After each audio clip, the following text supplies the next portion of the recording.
बंगाल में देखा है कि अब बिल्कुल क्लैश चल रहा है। बंगाल में तो बहुत साफ साफ तस्वीर सामने में आ गया है।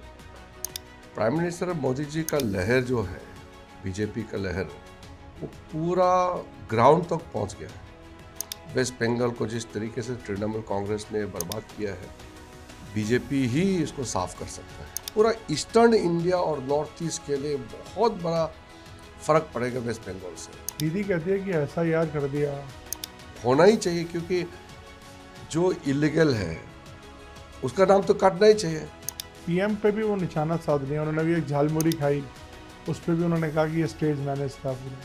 प्राइम मिनिस्टर मोदी जी को जो भी टारगेट करेगा वो अपना पॉलिटिकल ग्राफ नीचे गिरते हुए दिखेगा। अभी हमने देखा कि आम आदमी पार्टी के 7 राज्यसभा सांसद ने मर्जर कर लिया बीजेपी के साथ, लेकिन क्रिटिक्स ये कह रहे हैं कि ये तो आप लोगों ने जोर जबरदस्ती से ईडी के डर दिखा के इन लोगों को करवाया। आम आदमी का नाम से आम आदमी को लूटा है। कुछ एमपीज के इसमें ईडी की रेड थे, ईडी के केसेस थे। अरे ईडी का ये सवाल नहीं है ना। मैंने देखा एक अभी टेक्स्ट किया, ट्वीट किया एक्स पे कि टुकड़े टुकड़े से छोड़ के मैं वेलकम करता हूँ इंसाफ के साथ। हाँ, तो फिर ये जो इंडी अलायंस करके जो जितने में बैठे हो तो टुकड़े टुकड़े है ना, वो एक दूसरे से तालमेल तो है नहीं। महिलाओं का रिजर्वेशन को हटाने के लिए सब एक साथ आए, फिर वहाँ जाकर राहुल गांधी केजरीवाल को गाली देता है, केजरीवाल राहुल गांधी को गाली देता है, फिर राहुल गांधी ममता दीदी को गाली देता है, फिर ममता दीदी राहुल गांधी को गाली देते हैं। सर, आपने महिला रिजर्वेशन जो अमेंडमेंट लाने की कोशिश की वो तो सक्सेसफुल नहीं हो पाई, लेकिन सब कहते हैं आपको पता था। ये सपने में भी किसने सोचा होगा कि ये कांग्रेस, टीएमसी वगैरह जो है, समाजवादी, डीएमके, ये महिलाओं का खिलाफ वोट देगा। पर राहुल गांधी कहते हैं कि ये सिंपली एक डिलिमिटेशन करने की मैं आपको बता चुका हूँ ना, उसी में लिखा है ना, 2023 में ही लिखा है ना, 26 के बाद जो सेंसस होगा उसके बाद डिलिमिटेशन होगा, फिर महिलाओं का आरक्षण होगा। आपको क्या लगता है इसका आपके खिलाफ इम्पैक्ट होगा या आपके पक्ष में? इसको राजनीतिक दृष्टि से आप मत सोचिए। मोदी जी ने कहा ना, क्रेडिट लेना भी है तो आप ले लीजिए, हाँ, लेकिन विरोध करने से तो महिलाओं को गुस्सा तो झेलना पड़ेगा। बट एग्जिस्टिंग 543 में क्यों दिल्ली में क्या दिक्कत? अरे कितना बार बार इस चीज़ को बता चुके हैं कि आपका और शशि थरूर का एक एक्सचेंज हुआ, शशि थरूर ने कहा मुझे आप एंटी वुमेन नहीं बोल सकते। तो उन्होंने मुझे कहा कि कांग्रेस जो है महिला विरोधी हो सकते हैं, लेकिन कोई भी महिला शशि थरूर को महिला विरोधी नहीं मानेंगे।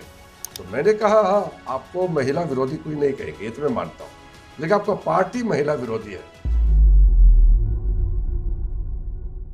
गर्मी बढ़ रही है, पारा चढ़ रहा है और राजनीतिक पारा भी चढ़ रहा है। ऐसे में हमारे साथ किरण रिजिजू जी हैं। बंगाल में देखा है कि अब बिल्कुल क्लैश चल रहा है बीजेपी और ममता बनर्जी के बीच में। तो क्या लगता है बंगाल में आपको? बंगाल में तो बहुत साफ साफ तस्वीर सामने में आ गया है। मैं भी गया था और काफ़ी लोगों से मिला, मीटिंग किया। प्राइम मिनिस्टर मोदी जी का लहर जो है, बीजेपी का लहर, वो पूरा ग्राउंड तक पहुंच गया है और लोगों को पता चल गया है कि वेस्ट बंगाल को जिस तरीके से तृणमूल कांग्रेस ने बर्बाद किया है, बीजेपी ही इसको साफ कर सकता है। ये बिल्कुल क्लियर हो गया है। हम लोगों के लिए भी बहुत ज़रूरी है बंगाल में बीजेपी आना, क्योंकि प्राइम मिनिस्टर मोदी जी ने जो संदेश भेजा है बहुत साफ है। शुरू में वेस्ट बंगाल इंडिया का सबसे आर्थिक दृष्टि से, सोशल, पॉलिटिकल, हर दृष्टि से लीडरशिप का रोल प्ले करता था, और नॉर्थ ईस्ट इंडिया भी वेस्ट बंगाल पे ही डिपेंडेंट था, और वेस्ट बंगाल के वजह से नॉर्थ ईस्ट को पॉजिटिव इफेक्ट होता था। बंगाली कम्युनिटी का इन्फ्लुएंस, बंगाली कल्चर और इकोनॉमी जो कलकत्ता और वेस्ट बंगाल से जो स्प्रेड होता था, उसका लाभ नॉर्थ ईस्ट को मिलता था। अब आप देखो विडंबना कि पर कैपिटा में वेस्ट बंगाल नॉर्थ ईस्ट से नीचे चले गए, जबकि नॉर्थ ईस्ट वेस्ट बंगाल को फॉलो करता था। तो इकोनॉमिकली नॉर्थ ईस्ट का भी पर कैपिटा इनकम जो है वेस्ट बंगाल से आगे निकल गया। तो ये कितना दुख की बात है। कांग्रेस पार्टी, फिर कम्युनिस्ट पार्टी, फिर तृणमूल, तो ये तीनों ने वेस्ट बंगाल को इतना डाउन स्लाइड में डाल दिया। तो प्रधानमंत्री जी का जो मैसेज है कि वेस्ट बंगाल को फिर से एक इकोनॉमिक इंजन बनाना और पूरा ईस्टर्न इंडिया और नॉर्थ ईस्ट के लिए बहुत बड़ा फर्क पड़ेगा वेस्ट बंगाल से। और दूसरा, कलकत्ता जो है एक सिटी ऑफ जॉय, तो सिटी ऑफ जॉय को प्राइम मिनिस्टर फिर सिटी ऑफ जॉय के साथ साथ सिटी ऑफ फ्यूचर, ये जो कलकत्ता को और वेस्ट बंगाल को प्राइम मिनिस्टर जो होप दे के लोगों को विश्वास जीत रहा है, वो ज़मीन तो पहुंच गया है। सर लेकिन दीदी कहती है कि SIR कर दिया और कहती हैं कि मैं तो बंगाल तो जीतेंगे, हम दिल्ली से भी बीजेपी की सरकार को हटवा देंगे। SIR तो होना ही चाहिए, क्योंकि जो इलीगल है उसका नाम तो काटना ही चाहिए, या जो आदमी इस दुनिया में नहीं रहा उसका नाम तो काटना ही चाहिए, और जो अवैध है, जो इंडियन सिटीजन नहीं है, उसका नाम तो काटना ही चाहिए। इसमें क्यों विरोध करते हैं मुझे समझ में नहीं आया। SIR तो हमेशा से करते आए हैं। सर PM पे भी वो निशाना साध लिया उन्होंने, भी एक झालमुरी खाई, उस पर भी उन्होंने कहा कि ये स्टेज मैनेज था पूरा। प्राइम मिनिस्टर मोदी जी को जो भी टारगेट करेगा वो अपना पॉलिटिकल ग्राफ नीचे गिरते हुए दिखेगा, क्योंकि लोग पसंद नहीं करते। मोदी जी को जो भी टारगेट करेगा, गाली देगा, उसको लोग पसंद नहीं करते। सर मैं अब दूसरे मुद्दे पे आता हूँ। अभी हमने देखा कि आम आदमी पार्टी के 7 राज्यसभा सांसद ने मर्जर कर लिया बीजेपी के साथ, लेकिन क्रिटिक्स ये कह रहे हैं कि ये तो आप लोगों ने जोर ज़बरदस्ती से ED के डर दिखा के इन लोगों को करवाया। जबरदस्ती कोई बात ही नहीं है। तो आम आदमी का नाम से आम आदमी को लूटा है, और अरविंद केजरीवाल जी ने पूरा एक कब्जा करके आम आदमी को अपना प्राइवेट पार्टी बना दिया।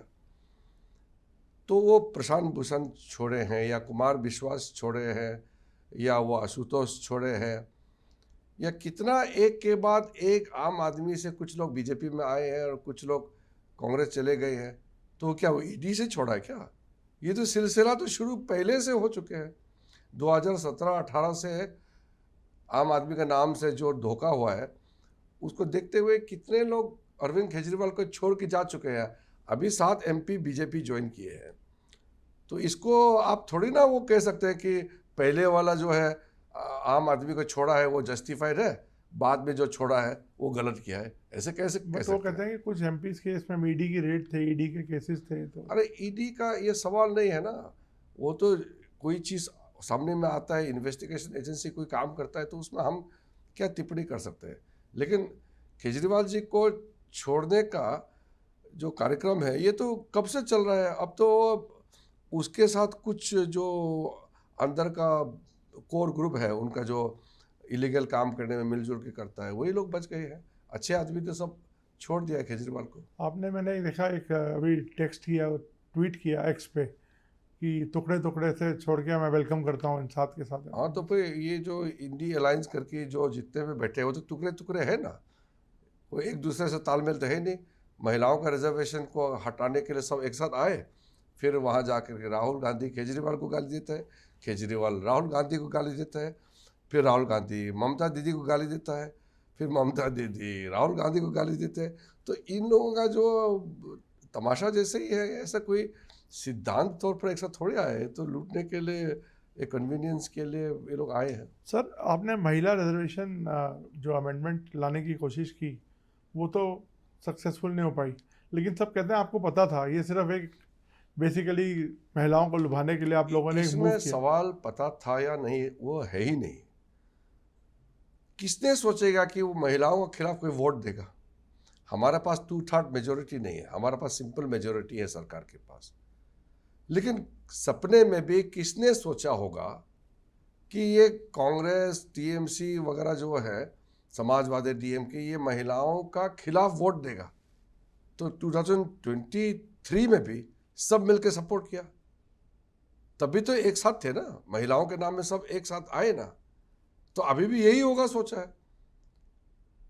और ये कहते हैं कि डिलिमिटेशन जोड़ दिया है, ये तो उस कानून का 2023 में जो कानून बना है उसी में ही लिखा हुआ है कि 2026 के बाद जो जनगणना होगा उसी पे डिलिमिटेशन होगा और 29 का चुनाव में लागू होगा।